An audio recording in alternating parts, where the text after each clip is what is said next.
যাই হোক, বেল্লাল ভাই একটা বই লিখেছেন, দাম হলো 1000 টাকা। এটা নিয়ে নেট দুনিয়ায় এখন অনেক ঝড় উঠেছে যে বেল্লাল ভাই প্রতারণা করতেছে। তা ভাই, আমার বই আমি 1 টাকার জিনিস 1000 টাকা বিক্রি করব।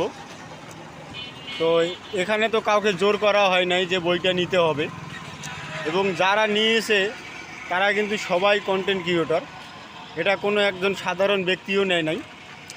যারাই নিয়েছে তারা কন্টেন্ট ক্রিয়েটর, তারা হচ্ছে একটা 64 পৃষ্ঠার 62টা ছন্দ আছে, সে 62টা ছন্দ দিয়ে সে ভিডিও করবে, ভিডিও করলে সে ফরিওতে যাবে। সেই ক্ষেত্রে বেল্লাল ভাইয়ের বইটার দাম নিয়েছেন 1000 টাকা। তো সেই টাকাটা হয়তো অন্যান্য খাতে সে ব্যয় করবেন, তো অনেক কাজকর্ম করতেছেন, মানবিক কাজকর্ম করতেছেন, সেখান থেকে 1000 টাকা নিয়েছে। তো এটাতে অনেকেরই গা জ্বলতেছে। তো আমি বলবো, যাদের ভাই পারলে আপনারাও একটা বই লেখেন, আপনারা 5000 টাকা দাম রাখেন, সমস্যা নাই। যদি আপনাদের ভক্তরা নিতে পারে, নিয়ে নেবে আপনাদের কাছ থেকে। তো আমার জিনিস আমি 1 টাকার জিনিস 1000 টাকা বিক্রি করব, এটাতে আপনাদের কেন গা জ্বলবে?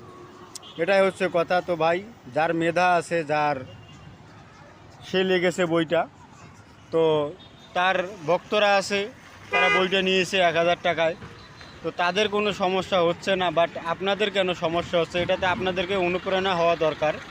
তো আপনারা যে একটা বই লেখেন, লেখে আপনারা মার্কেটে ছাড়েন, দেখেন আপনাদের বইটা কীরকম চলে। এইটুকুই ছিল আমাদের মেসেজ আপনাদের কাছ থেকে।